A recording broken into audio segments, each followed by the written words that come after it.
제가 된 꿈, 서장의 복수, 15억 원짜리 꿈의 별장이 잿더미로 변했고 그 화제는 사고가 아니었습니다. 김동현 경찰서장이 아버지의 호숫가 별장에 도착했을 때 남은 것은 연기, 폐허, 그리고 불타는 질문뿐이었습니다. 누가 이런 짓을 했고 왜 했을까? 의심스러운 화제로 시작된 사건은 복수, 부패, 그리고 작은 마을의 빌라 입주자 대표 회의 입대에 깊숙이 묻힌 비밀의 거미줄로 풀려나갑니다. 하지만 이 모든 것 뒤에 숨은 여자는 한 가지를 깨닫지 못했습니다. 그녀는 잘못된 가족을 건드렸다는 것을. 그리고 이제 경찰서장은 단순히 정의를 추구하는 것이 아니라 이 일을 개인적인 문제로 만들고 있습니다. 이 이야기가 마음에 드셨다면 좋아요와 공유 그리고 채널 구독 잊지 마세요. 다음에도 의미 있는 이야기로 찾아뵙겠습니다. 그 냄새를 절대 잊지 못할 겁니다. 축축한 나무와 녹아내린 꿈처럼 매캐하고 무거운 냄새. 아버지의 호숫가 별장. 아니, 그곳의 잔해로 이어지는 구불구불한 자갈길로 제 트럭을 몰고 들어서는 순간 그 냄새가 저를 덮쳤습니다. 하늘은 멍든 보라색이었고 늦은 3월 홍천호 너머로 드리워지는 그런 종류의 황혼이었습니다. 소방차의 번쩍이는 불빛은 나무들을 으스스한 붉은색과 푸른색으로 물들였습니다. 저는 차에서 내려 땅바닥의 자갈을 밟으며 아버지의 자부심이었던 것에 그을린 뼈대, 즉 잿더미와 뒤틀린 금속으로 변해버린 15억 원짜리 꿈을 응시했습니다. 저는 김동현, 강원도 홍천경찰서장입니다. 38세, 키 188cm, 10년 동안 달고 다닌 배지와 일을 안정적으로 처리한다는 평판을 가지고 있습니다. 이곳 사람들은 제가 혼란을 처리해 주리라 믿습니다. 마약 단속, 술집 싸움, 가끔 있는 길 잃은 등산객 구조. 하지만 이건 단순한 화제가 아니었습니다. 이건 개인적인 문제였습니다. 서장님, 박상훈 순경이 잔해 쪽에서 조깅하듯 달려오며 불렀습니다. 그의 얼굴은 검댕으로 얼룩졌고 눈은 마치 유령이라도 본 듯 커져 있었습니다. 새벽 3시 17분에 신고받았습니다. 호수 건너편 이웃이 불길을 발견했답니다. 소방대원들이 도착했을 때는 너무 늦었습니다. 집 전체가 화염에 휩싸였습니다. 저는 턱을 굳힌 채 고개를 끄덕였습니다. 다친 사람은 없습니다, 서장님. 아버님은 집에 안 계셨습니다. 이번 주 내내 속초에 있는 오두막에 계셨다고 합니다. 안도감이 저를 강타했지만 오래가지는 못했습니다. 아버지는 안전했습니다, 네. 하지만 그 집, 어머니가 5년 전 돌아가신 후 아버지는 모든 것을 쏟아부었습니다. 오래된 농장을 팔고 저축한 돈을 모두 털어 홍천호 기슭에 이 집을 지었습니다. 바닥부터 천장까지 이어지는 창문, 집을 감싸는 데크, 직접 고른 삼나무 기둥. 그곳은 아버지의 안식처였습니다.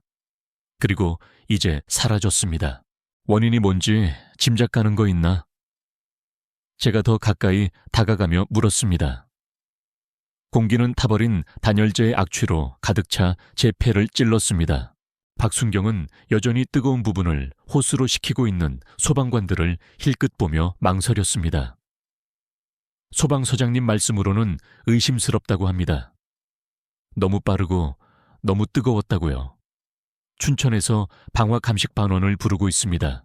의심스럽다. 그 단어가 날카롭고 차갑게 공중에 떠돌았습니다. 저는 현장을 훑어보았습니다. 검게 그을린 기초, 무너진 지붕, 아무 일 없었다는 듯 호수 위로 튀어나온 부두. 속이 뒤틀렸습니다. 이건 사고가 아니었습니다. 정오쯤 조 감식반원이라는 마른 체구의 남자가 그것을 확인했습니다. 인화성 물질입니다. 그가 거실이었던 곳 근처에 쭈그리고 앉아 말했습니다. 휘발유일 가능성이 높습니다. 벽 아래쪽에 뿌려졌고 아마 지연 신관으로 점화했을 겁니다. 누군가 이 집을 빠르고 격렬하게 태우고 싶었던 겁니다. 저는 주머니에 손을 넣은 차에 서서 아버지께서 가장 좋아하셨던 안락 의자에 그을린 윤곽을 응시했습니다. 이게 고의적이라는 말씀이십니까? 조 감식반원이 이마에 땀을 닦으며 고개를 끄덕였습니다. 의심의 여지가 없습니다. 이 짓을 한 사람은 자기가 뭘 하는지 알고 있었습니다. 저는 그에게 감사 인사를 하고 트럭으로 돌아갔습니다. 그 무게가 가라앉는 것을 느꼈습니다. 누군가 아버지를 표적으로 삼았습니다. 하지만 왜? 아버지는 은퇴한 정비사였고 말보다는 낚시를 더 많이 하는 조용한 분이었습니다. 적어도 제가 아는 한 적은 없었습니다. 저는 길에서 아버지께 전화를 걸었습니다. 아버지, 괜찮으세요? 그의 목소리가 선을 타고 거칠지만 꾸준하게 들려왔습니다. 동현아, 난 괜찮다. 그냥 제기랄. 믿을 수가 없구나. 그 집이 전부였는데. 알아요. 제가 운전대를 꽉 쥐며 말했습니다. 제가 처리하고 있어요. 속초에 그대로 계세요. 제가 알아낼게요. 조심해라 아들아. 이 짓을 한 놈은 정상이 아니야. 2번 말할 필요도 없었습니다. 경찰서로 돌아와 저는 파고들기 시작했습니다. 첫 번째 목적지, 입대에. 홍천호 빌라 단지에는 강희숙이라는 여자가 운영하는 드럼통보다 더 빡빡한 입주자 대표 회의가 있었습니다. 그녀는 62세였고 은발머리에 눈까지 웃지 않는 미소를 가졌으며 동네를 독재자처럼 다스린다는 평판을 가지고 있었습니다. 아버지는 그녀에 대해 충분히 불평했습니다. 보트 길이가 5cm이 길다는 이유로 벌금, 아버지가 사용한 삼나무 외벽에 대한 위협. 그 여자는 나한테 원한이 있어. 아버지가 언젠가 반농담조로 말했었습니다. 그때는 별 생각 없이 넘겼습니다. 이제는 그것이 실마리처럼 느껴지기 시작했습니다. 저는 군청 데이터베이스에서 입대의 기록을 뽑았습니다. 강희숙은 8년 동안 아무 도전 없이 회장을 맡고 있었습니다. 벌금, 민원, 심지어 그녀에게 맞섰던 주민들과의 소송 몇 건. 아무것도 그녀에게 달라붙지 않았습니다. 그녀는 너무 똑똑했고 너무 연줄이 좋았습니다. 하지만 한 이름이 제 눈길을 사로잡았습니다. 강대식. 3년 전 아버지가 옹벽을 수리하기 위해 고용했던 시공업자. 대식은 일을 망쳤고 과다 청구했으며 아버지는 그를 소액심판에 넘겼습니다. 이겼죠. 대식은 그 후 면허를 잃었고 마지막으로 들은 바로는 다른 도로 이사 갔다고 했습니다. 결정적인 것은 이것이었습니다. 대식의 누나가 강희숙이었습니다. 저는 의자에 등을 기댔고 조각들이 맞춰졌습니다. 원한, 가족관계, 증거는 아니었지만 실마리였습니다. 저는 모자를 챙겨 쓰고 강희숙의 집으로 향했습니다. 그녀의 집은 호수가 내려다 보이는 절벽 위에 자리 잡고 있었고 깨끗하고 하얗게 칠해져 있었으며 잡지에나 나올 법한 정원을 가지고 있었습니다. 저는 배지를 손에 들고 노크했고 그녀는 그 얇은 입술의 미소로 대답했습니다. 김 서장님, 그녀가 카디건을 매만지며 말했습니다. 놀랍네요. 커피 드릴까요? 됐습니다. 제가 안으로 들어서며 말했습니다. 그곳은 라벤더와 오래된 돈 냄새가 났습니다. 아버지 댁 때문에 왔습니다. 어젯밤에 불탔습니다.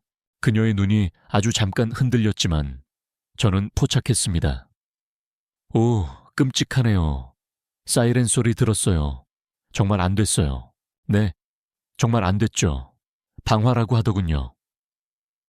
저는 그녀의 얼굴에 균열이 생기기를 기다리며 지켜보았습니다. 혹시 아시는 거라도 있으신가요? 그녀가 날카롭고 메마르게 웃었습니다.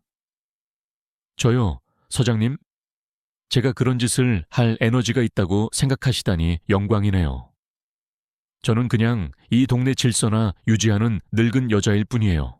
재미있는 건 제가 그녀의 조리대에 기대며 말했습니다. 아버지가 전에 당신과 문제가 좀 있었죠.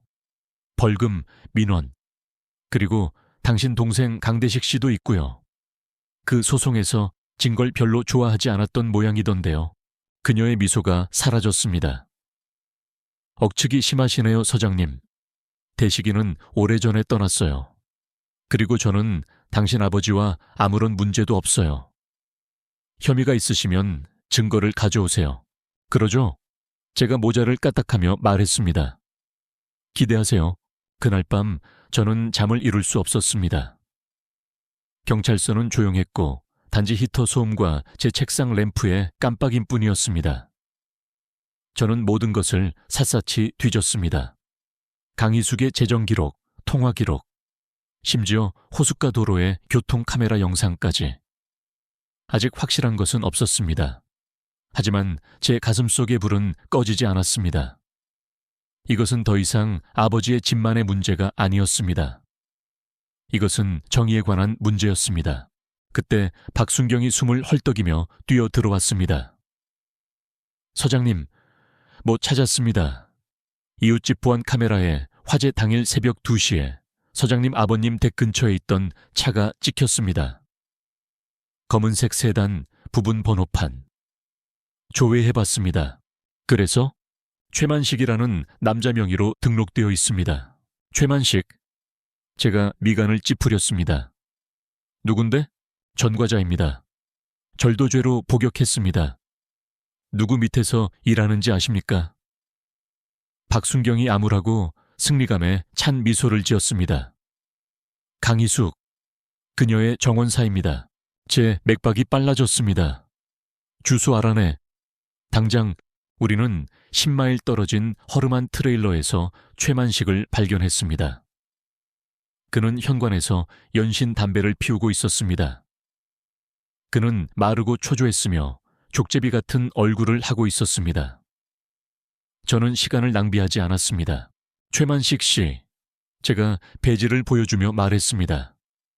당신 차가 아버지 댁 불난 날 밤 홍천회에 있었소. 말하기 시작하시오. 그가 담배를 떨며 얼어붙었습니다. 전 아무것도 몰라요, 형씨. 집에 있었어요.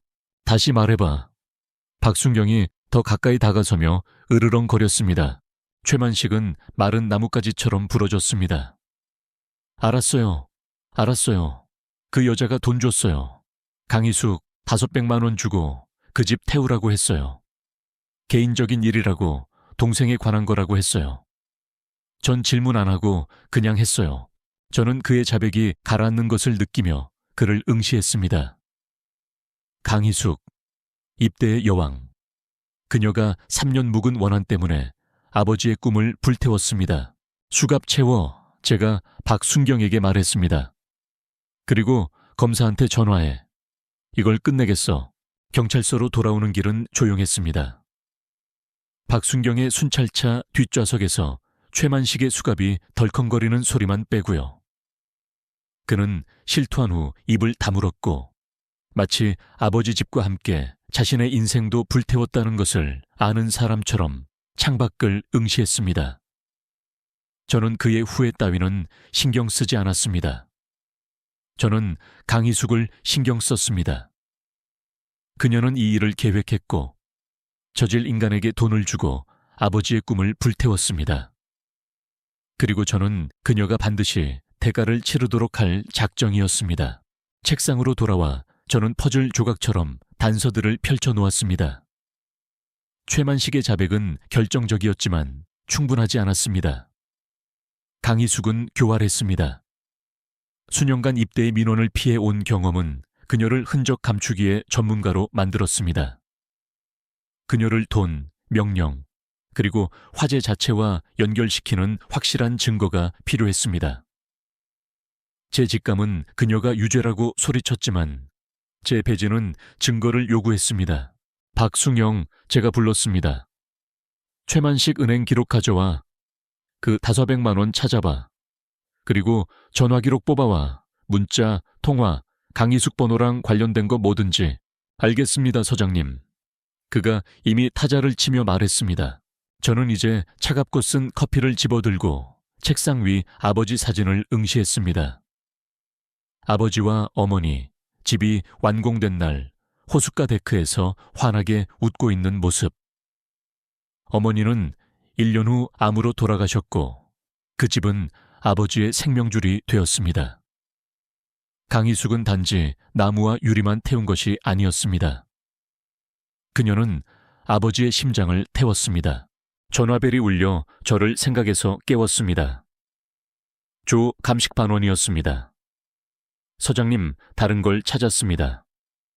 녹은 기름통이 잔해 속 데크 아래 묻혀 있었습니다. 부분 지문 확보해서 조회 중입니다.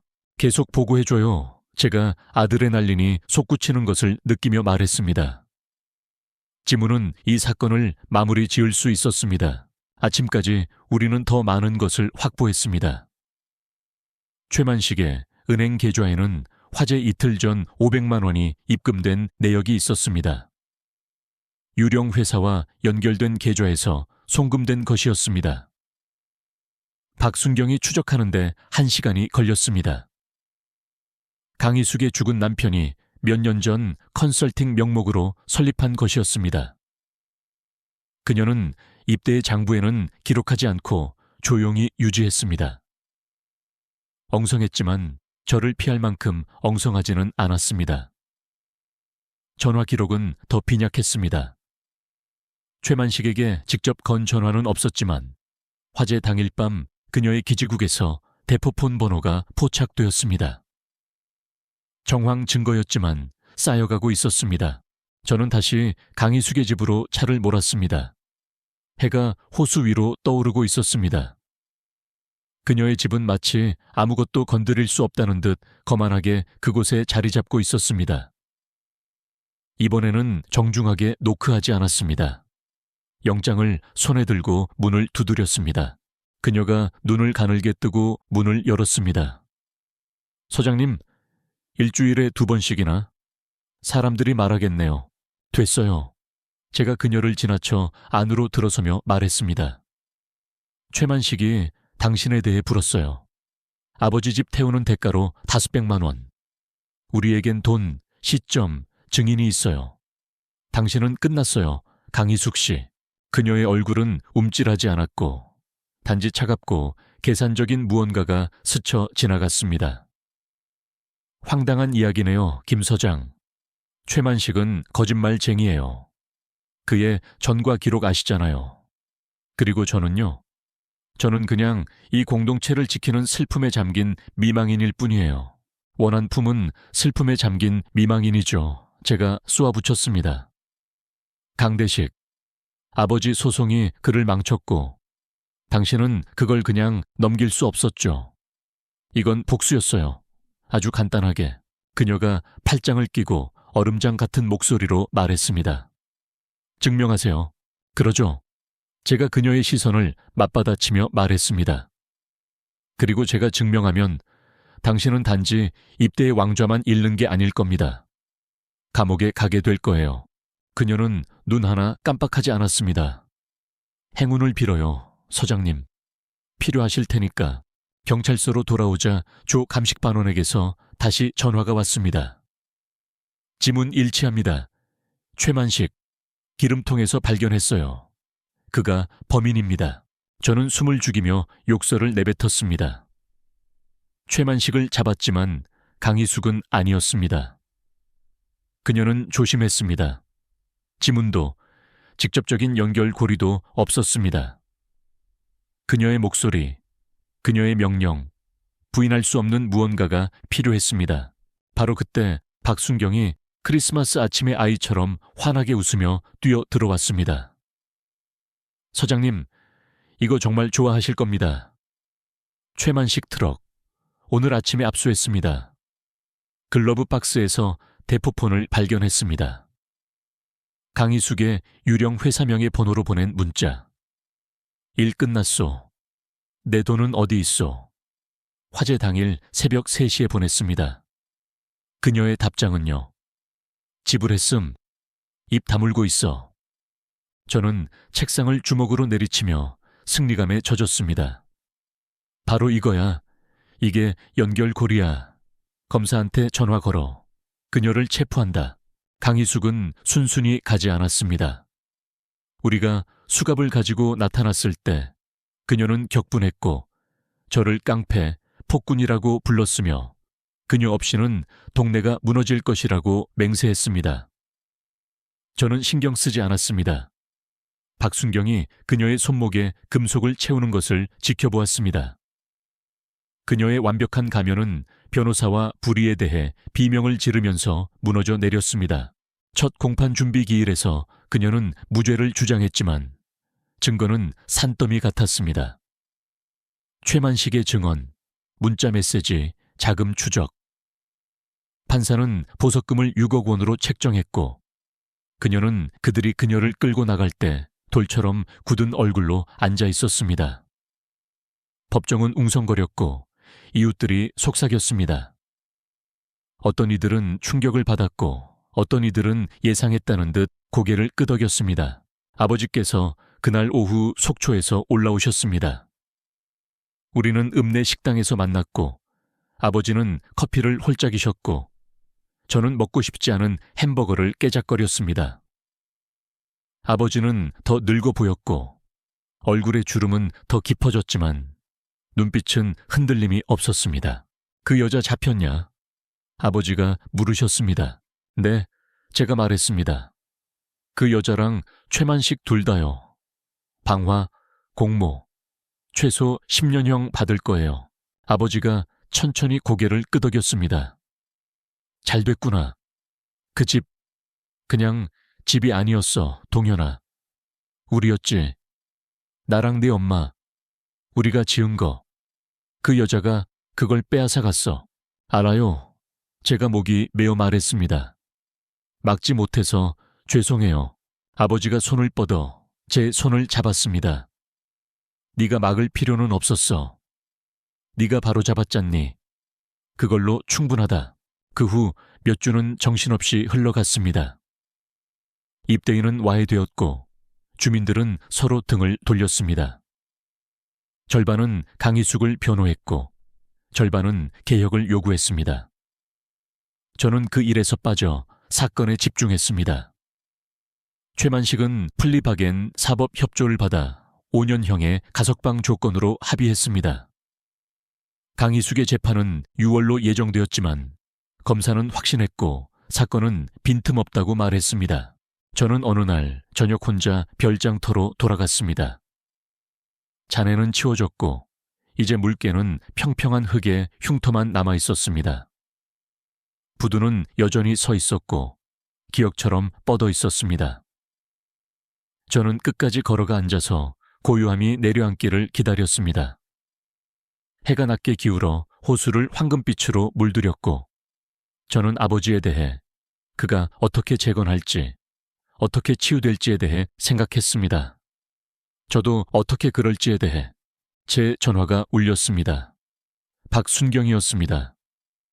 서장님, 믿지 못하실 겁니다. 강희숙 변호사가 방금 전화했습니다. 그녀가 뒤집는데요. 군의회 절반에 대한 비리 정보를 가지고 있다고 합니다. 부패, 리베이트 등등. 저는 물을 응시하며 맥박이 빨라지는 것을 느꼈습니다. 형량 거래를 하려는 건가? 그러려고 합니다. 검찰도 듣고 있습니다. 복잡해질 수 있습니다. 저는 숨을 내쉬었고 무게가 이동하는 것을 느꼈습니다. 정의는 깨끗하지 않았습니다. 절대 그렇지 않았습니다. 강희숙은 풀려날 수도 있었고 아니면 다른 사람들을 함께 끌어내릴 수도 있었습니다. 어느 쪽이든 싸움은 끝나지 않았습니다. 계속 보고해줘. 저는 말하고 전화를 끊었습니다. 호수가 부드럽고 끝없이 부두에 철썩거렸습니다. 저는 권력에 대해 생각했습니다. 강희숙의 것, 제 것. 건설하는 종류와 파괴하는 종류. 저는 이번 라운드에서 이겼지만 어떤 대가를 치렀을까요? 아버지의 집은 사라졌고 공동체는 분열되었으며 저는요? 저는 여전히 경찰서장이었고 여전히 아들이었으며 여전히 뒷수습을 하는 사람이었습니다. 저는 일어서서 청바지의 먼지를 털고 트럭으로 돌아갔습니다. 지평선은 열려있고 불확실하게 빛나고 있었습니다. 재건이 올 것입니다. 어쩌면 새 집, 어쩌면 새로운 싸움. 아직 몰랐습니다. 하지만 저는 준비되어 있을 것입니다. 박순경의 전화 후 경찰서의 공기는 더 무겁게 느껴졌습니다. 강희숙이 군의회에 대해 뒤집는다는 것은 단순한 반전이 아니었습니다. 그것은 수류탄이었습니다. 저는 10년 동안 이 배지를 달고 홍천군의 혼란을 통제해왔지만 그런 수준의 부패는 제가 사냥해 본 적 없는 짐승이었습니다. 저는 책상에 앉아 아버지와 어머니의 금간 사진을 응시하며 이 일이 얼마나 깊이 연관되어 있는지 궁금했습니다. 강희숙은 단지 자신의 자유를 위해 싸우는 것이 아니었습니다. 그녀는 모든 사람을 자신과 함께 끌어내리려고 발버둥 치고 있었습니다. 아침까지 검찰청은 전쟁터였습니다. 강희숙의 변호사가 서류 더미를 떨어뜨렸습니다. 장부, 이메일, 녹음 파일. 그녀가 몇 년 동안 의회의 검은 돈 관리인이었다고 주장했습니다. 구역 변경을 위한 뇌물, 계약에 대한 리베이트, 심지어 최 의원 아들의 음주운전을 덮기 위한 입막음 돈까지. 그녀는 이 모든 것을 보관했습니다. 이런 날을 대비한 보험으로 이 검사라는 마른 최고의 검사가 정오에 저를 불렀습니다. 김 서장, 그가 관자놀이를 문지르며 말했습니다. 그녀가 이름, 날짜, 증거를 제시하고 있습니다. 방화 혐의를 인정하고 나머지에 대해 우리를 풀어준다면 5년을 받겠다고 합니다. 5년이요? 제가 몸을 앞으로 기울이며 쏘아붙였습니다. 원한 때문에 아버지 집을 잿더미로 만들었어요. 5년 후에 걸어 나올 자격 없어요. 이 검사가 한숨을 쉬었습니다. 이해합니다. 하지만 이게 사실로 밝혀지면 기소 건수가 엄청날 겁니다. 최 의원, 윤 의원, 의회 절반이 넘어갈 수 있어요. 거래예요. 물고기 한 마리로 그물 전체를 잡는 거죠. 저는 주먹을 꽉 쥐었고 그 무게가 가라앉는 것을 느꼈습니다. 정의는 직선이 아니었습니다. 빌어먹을 미로였습니다. 계획이 뭡니까? 그녀의 이야기를 확인하고 있습니다. 그가 말했습니다. 만약 사실이라면 재판은 취소되고 사법협조는 끝납니다. 아니라면 6월에 전면전을 벌입니다. 저는 쓸개즙 맛을 느끼며 그의 사무실을 나왔습니다. 강희숙은 아버지의 삶을 불태웠고 이제 손목 때리기 정도로 빠져나갈지도 모릅니다. 의무는 저에게 더 큰 게임을 쫓으라고 말했습니다. 제 가족은 저에게 사력을 다해 싸우라고 말했습니다. 어느 쪽이 이길지 몰랐습니다. 다음 주는 혼란스러웠습니다. 의회 스캔들이 신문에 실렸습니다. 홍천일보는 한 면에 대서특필했습니다.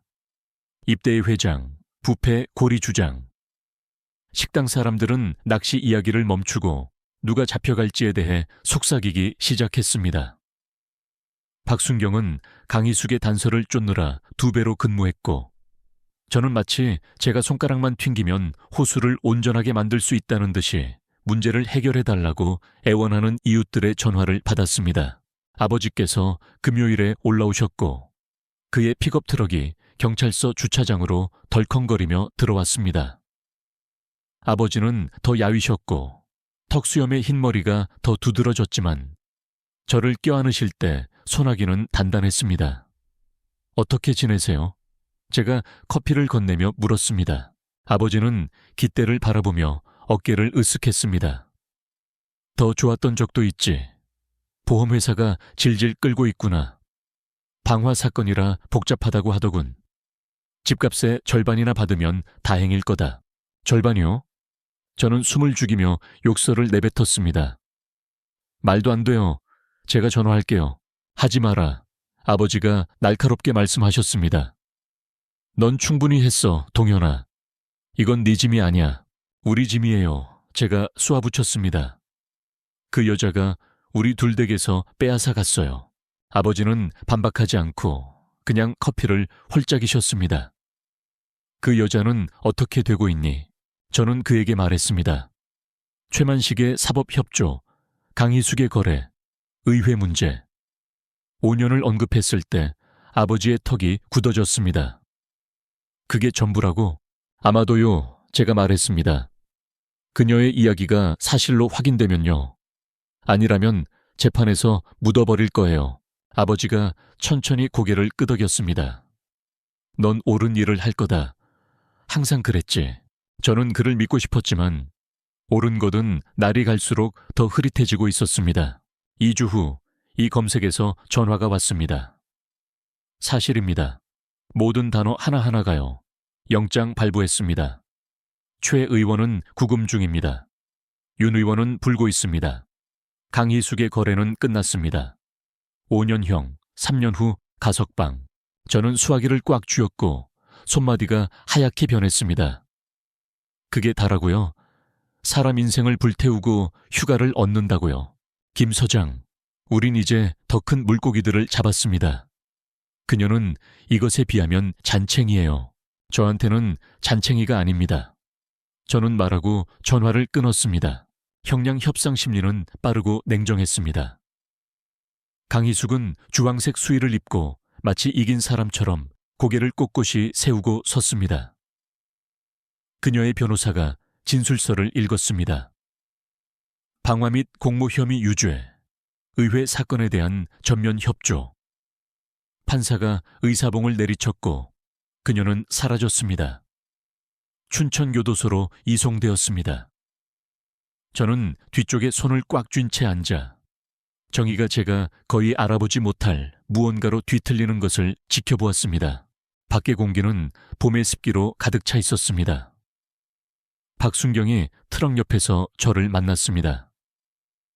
괜찮으세요, 서장님? 아니, 제가 솔직하게 말했습니다. 하지만 살아가겠지. 그가 고개를 끄덕이며 제 어깨를 두드렸습니다. 의회는 끝났어요. 최 의원은 이미 춘천의 개발업자에 대해 불고 있어요. 이 일 생각보다 더 커요. 잘 됐군. 제가 중얼거렸습니다. 적어도 뭔가 나오긴 했으니 입대인은 한 달 후 해산되었습니다. 주민들은 드라마, 벌금, 권력게임에 지쳐 투표로 없애버렸습니다. 새로운 그룹 홍천호 연합이 형성되었고 통제가 아닌 공동체에 초점을 맞췄습니다. 아버지는 그것을 좋아하셨고 새로운 시작처럼 느껴진다고 말씀하셨습니다. 보험회사가 마침내 지불했습니다. 8억 원. 집값보다는 적었지만 더 작은 무언가를 재건하기에는 충분했습니다. 아버지는 계획을 세우셨습니다. 화려하지 않은 침실 2개, 현관, 물이 보이는 전망. 많이 필요 없어. 어느 날 밤 맥주를 마시며 저에게 말씀하셨습니다. 그냥 낚시하고 생각할 장소면 돼. 저는 5월에 아버지가 기초를 파는 것을 도왔습니다. 우리가 땅을 파는 동안 호수가 반짝였고 땀이 흙과 섞였습니다. 옛날 집은 아니었고 절대 그럴 수 없었지만 무언가였습니다. 앞으로 나아가는 한 걸음, 의회 사건은 그해 여름에 완전히 터졌습니다. 7월까지 8명이 기소되었고 3명이 유죄 판결을 받았습니다. 최 의원은 10년형을 받았습니다. 윤 의원은 6년형을 받는 조건으로 사법협조를 했습니다. 박순경이 언급했던 개발업자도 무너졌습니다. 뇌물 및 사기 혐의로 15년형. 강희숙의 이름은 헤드라인에서 희미해졌고 더 큰 이야기의 각주가 되었습니다. 저는 신경 쓰지 않았습니다. 그녀는 갇혔고 아버지는 재건하고 계셨습니다. 그걸로 충분했습니다. 늦은 8월, 저는 공사 현장으로 차를 몰았습니다. 골조는 올라갔고 삼나무 기둥은 옛날 집을 떠올리게 했습니다. 아버지는 부두에서 낚싯줄을 들이우고 계셨고 해는 낮게 기울고 있었습니다. 저는 부추 소리를 내며 나무 위를 걸어 그와 합류했습니다. 뭐 잡으셨어요? 제가 물었습니다. 베스 몇 마리? 아버지가 리를 감으며 말씀하셨습니다. 놓아줬다. 너무 작아서. 우리는 안 잡고 고요함이 퍼져나갔습니다. 물이 부드럽게 철썩거렸고 산들바람이 소나무를 스쳤습니다. 저는 강희숙에 대해, 그녀의 복수, 그녀의 몰락에 대해 생각했습니다. 의회에 대해, 이 군을 안에서부터 썩게 만든 탐욕에 대해, 권력에 대해, 그녀의 것, 제 것, 계속 나아가려는 아버지의 완고한 의지에 대해. 그 여자 생각해 본 적 있으세요? 제가 물었습니다. 아버지가 끙 하는 소리를 내셨습니다. 가끔 무엇이 그녀를 그렇게 심하게 미워하게 만들었는지 궁금할 때가 있다. 하지만 끝났어. 그녀는 갔고 나는 여기 있지. 네, 제가 지평선을 응시하며 말했습니다. 아버지는 여기 계세요. 아버지가 저에게 낚싯대를 건네주셨습니다. 4차례다. 저는 낚싯줄을 던졌고 호수 위로 깨끗하게 홀을 그렸습니다. 찌가 수면에 부딪혀 잔물결을 일으켰고 저는 그것을 느꼈습니다.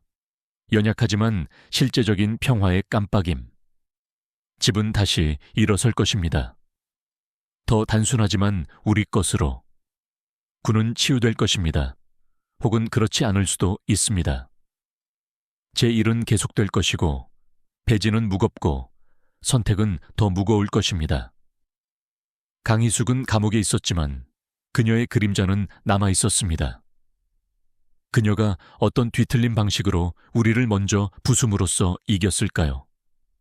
아니면 우리가 다시 일어섬으로써 이겼을까요?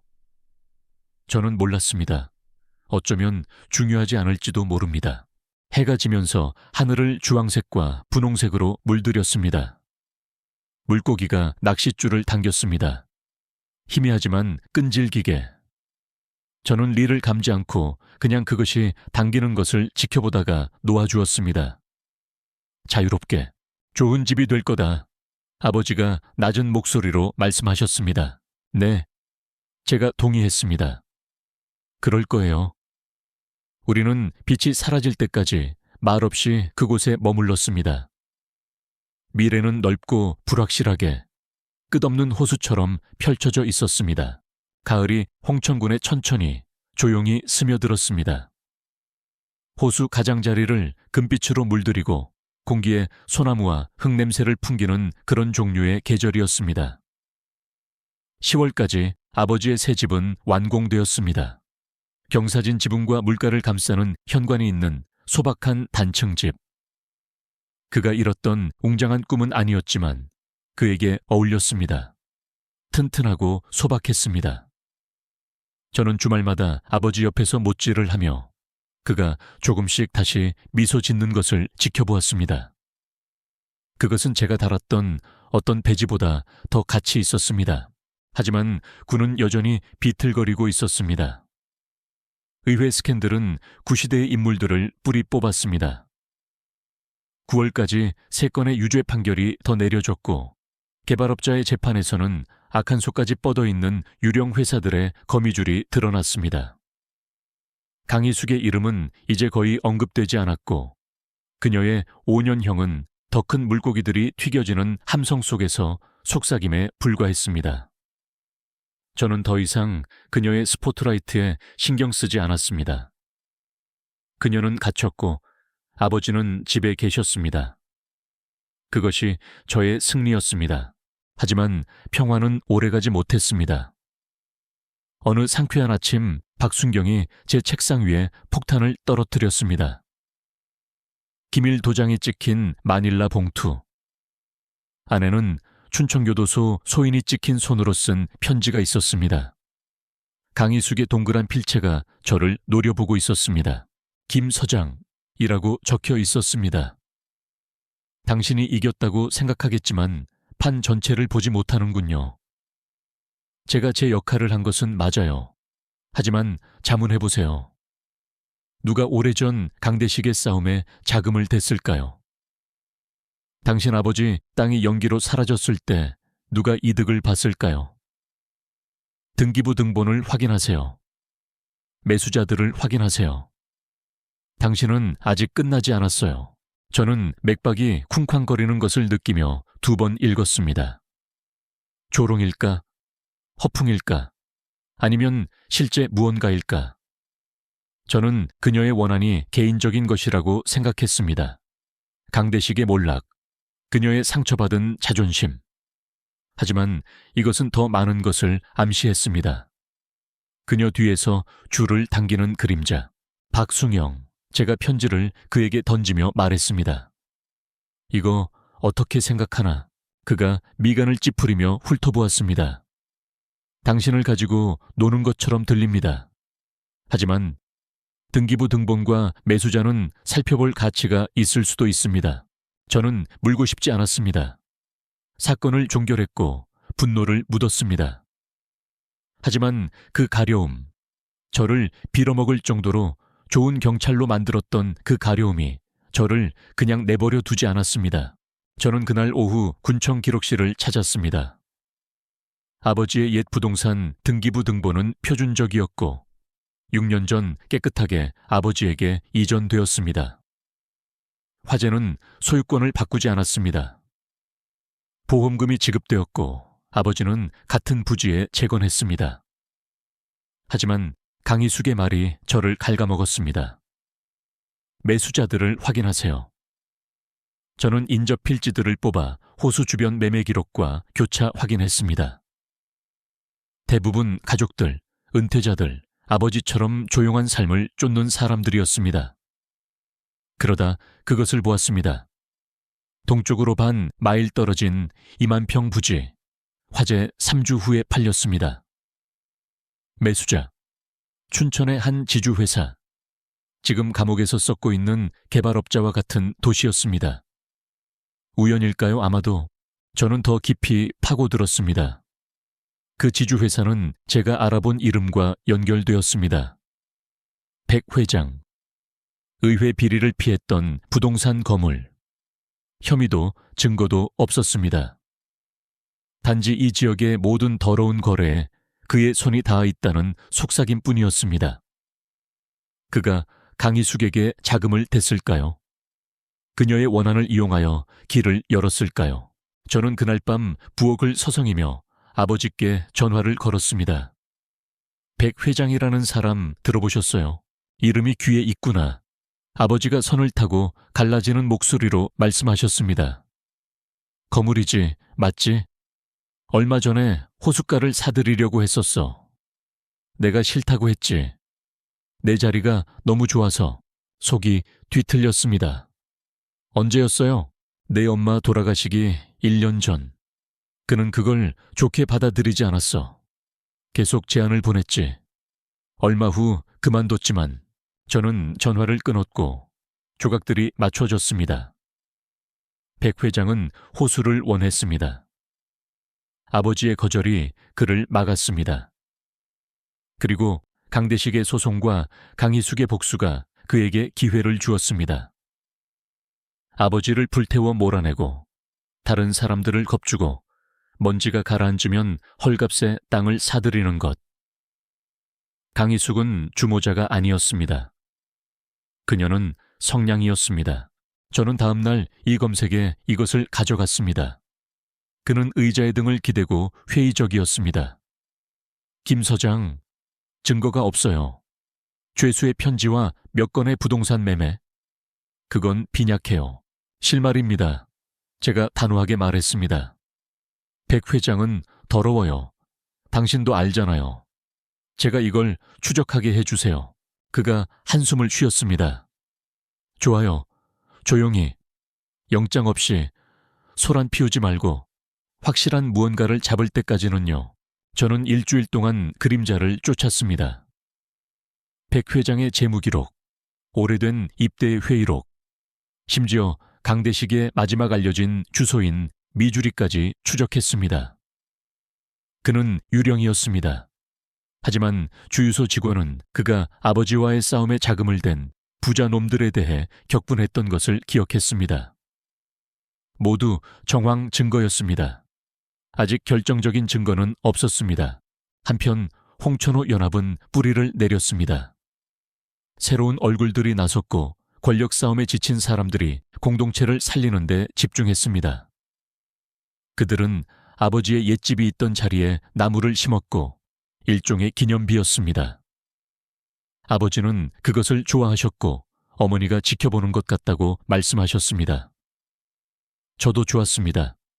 재에서 좋은 것이 자랄 수 있다는 증거였습니다. 11월이 차갑고 회색빛으로 다가왔습니다. 어느 날 저녁 저는 아버지 옆 현관에 서 있었고 화덕에서는 불이 타닥거렸습니다. 호수는 어둡고 고요하게 펼쳐져 있었고 초승달 조각을 비추고 있었습니다. 아직도 그 여자 쫓고 있니? 아버지가 제가 보여준 편지를 가리키며 물으셨습니다. 그 여자가 아니에요. 제가 말했습니다. 그 여자 뒤에 있는 거요. 아무것도 아닐 수도 있어요. 모든 것일 수도 있고요. 아버지가 끙 하는 소리를 내셨습니다. 넌 찾아낼 거다. 항상 그랬지. 아마도요. 제가 물을 응시하며 말했습니다. 아니면 그냥 묻어둘 때가 된 건지도 모르죠. 아버지는 대답하지 않고 그냥 화덕에 통나무를 던지셨습니다. 불꽃이 타올라 답 없는 질문처럼 피어올랐습니다. 백 회장은 저 밖에 있었고 당분간은 건드릴 수 없었습니다. 강희숙의 말이 메아리 쳤습니다. 넌 아직 끝나지 않았어. 그리고 저는 그녀가 옳았는지 궁금했습니다. 제가 조를 잡았지만 왕을 놓쳤을까요? 아니면 그녀가 마지막으로 칼을 비틀고 있었을 뿐일까요? 연합은 그 주말에 처음으로 바비큐 파티를 열었습니다. 아이들이 호숫가를 따라 뛰어다녔고 이웃들이 웃었으며 아버지는 마치 떠난 적 없었던 것처럼 햄버거를 구우셨습니다. 저는 부두에서 맥주를 손에 들고 지켜보며 무게가 조금 가벼워지는 것을 느꼈습니다. 군은 상처 입었지만 부서지지 않았습니다. 우리는 강희숙, 의회, 화재에서 살아남았습니다. 백 회장은 기다릴 수 있었습니다. 저는 그날 밤 창문을 내리고 차를 몰고 집으로 돌아왔습니다. 차가운 공기가 제 피부를 찔렀습니다. 무정리에서 박순경의 목소리가 들렸습니다. 일상적인 확인, 긴급한 일 없음. 저는 호숫가를 지났고 새 집이 어둠 속에서 부드럽게 빛나고 있었습니다. 끝은 아니었습니다. 완전히는. 백 회장의 그림자가 어렴풋이 보였고 언젠가 제가 당길 실마리였습니다. 하지만 지금은 아버지가 운전했습니다. 저도 운전했습니다. 길은 밤속으로 구불구불하게 뻗어 있었습니다. 다음 모퉁이에 무엇이 놓여 있는지 몰랐습니다. 정의, 복수, 아니면 그냥 더 조용한 날들. 하지만 저는 정면으로 맞설 것입니다. 항상 그럴 것입니다.